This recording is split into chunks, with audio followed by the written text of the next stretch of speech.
Assalamualaikum warahmatullahi taala wabarakatuh.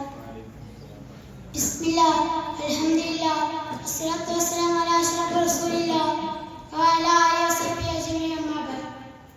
ബഹുമാനപ്പെട്ട ഉസ്താദുമാരെ, രക്ഷിതാക്കളെ, പ്രിയപ്പെട്ട മുത്തായ സുഹൃത്തുക്കൾ, നമ്മൾ ഇന്ന് ഒരുമിച്ച് കൂടിയത് ആരംഭമായ മുത്തനബിയുടെ 1500ാമത്തെ ജന്മദിനത്തെ ഭാഗമായിട്ടാണ് നമ്മൾ ഒരുമിച്ച് കൂടിയത്. ലോകത്തിന്റെ നാനാഭാഗത്തും നിമിത്തങ്ങളെ കുറിച്ച് അപദാനങ്ങൾ പാടിപ്പറയുമ്പോൾ അവിടുത്തെ മതം ലഭിക്കുവാനായി അല്പം ഞാൻ പറഞ്ഞു നിർത്താം. ലോകപുരാണങ്ങളുടെ അപദാനങ്ങൾ പാടിപ്പറയുന്നത് തെറ്റാണെന്നും ചെയ്യരുത് എന്ന് പറയുന്നവർ ഖുർആനിനെതിരെയുള്ളവരുമാണ്. ഖുർആനിൽ അല്ലാഹു തആല പറഞ്ഞിട്ടുണ്ട്,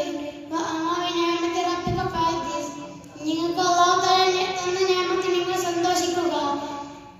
അവിടുന്ന് ജീവിച്ച കാലം മുഴുവൻ ലോകത്തിൽ സമാധാനവും ശാന്തിയും ഉണ്ടായിരുന്നു എന്ന് പറഞ്ഞുകൊണ്ട് ഞാൻ എൻ്റെ വാക്കുകൾ നിർത്തുന്നു.